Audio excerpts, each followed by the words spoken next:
ឥឡូវយើងមានផែនការមេគ្រប់ជ្រុងជ្រោយស្ដីពីប្រព័ន្ធដឹកជញ្ជូនអន្តរមធ្យោបាយនិងភស្តុភារកម្មកម្ពុជាភស្តុភារកម្មគឺមជ្ឈមណ្ឌលនៃការចែកចាយមណ្ឌលនៃភស្តុភារកម្មដែលអាចជួយសម្រួលបង្កើតសេដ្ឋកិច្ចនេះអញ្ចឹងផែនការងាររបស់យើងគឺយើងមានគ្រោងរៀបចំ11កន្លែងនៅទូទាំងប្រទេសមជ្ឈមណ្ឌល Logistics ភ្នំពេញមជ្ឈមណ្ឌល Logistics បរសៀនអនុសួន Logistics បវត្តសួន Logistics ប៉ោយប៉ែតមជ្ឈមណ្ឌល Logistics សៀមរាបមជ្ឈមណ្ឌល Logistics កំពតមជ្ឈមណ្ឌល Logistics កំពង់ចាមមជ្ឈមណ្ឌល Logistics បាត់ដំបងមជ្ឈមណ្ឌល Logistics ពោធិ៍សាត់មជ្ឈមណ្ឌល Logistics ទីមន្ជ័យនិងមជ្ឈមណ្ឌល Logistics កំពង់ធំអញ្ចឹងតតសៃឈាមហើយ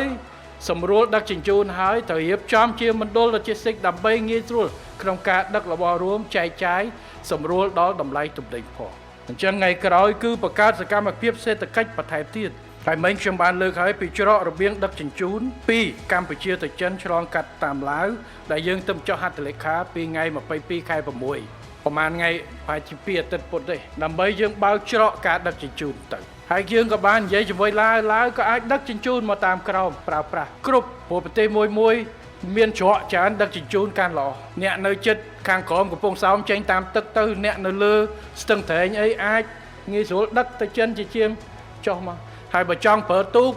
ចុះមកដល់កាចេះចុះតាមផែចេញទៅតាមវៀតណាមចេញទៅតាមបេជីកហ្វូណនទៅកំពង់សោមជំរឿសច្រើនសម្រាប់ប្រជាពលរដ្ឋយើងសម្រាប់កសិករយើងសម្រាប់ដឹកទំនិញរបស់យើងអញ្ចឹងការរៀបចំនេះគឺយើងតភ្ជាប់ហើយរាជរដ្ឋាភិបាលកំពុងតែតាក់ទាញនៅការវិនិយោគរៀបចំនៅប្រព័ន្ធ Logistics នេះចំពោះផ្លូវជាតិលេខ7នឹងតភ្ជាប់បណ្ដាញផ្លូវជាតិនិងភូមិសាស្ត្រសំខាន់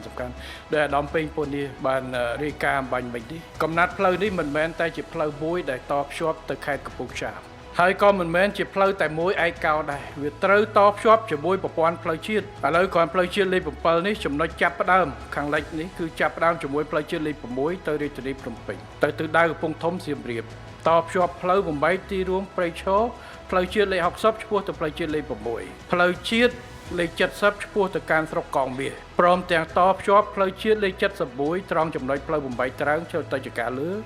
ផ្លូវ71សេឆ្ពោះទៅស្ទឹងត្រង់ខណៈផ្នែកខាងកើតនៃចុងខ្សែនេះតភ្ជាប់ផ្លូវជាតិលេខ8និងលេខ11ឆ្ពោះទៅកាន់ខេត្តព្រៃវែង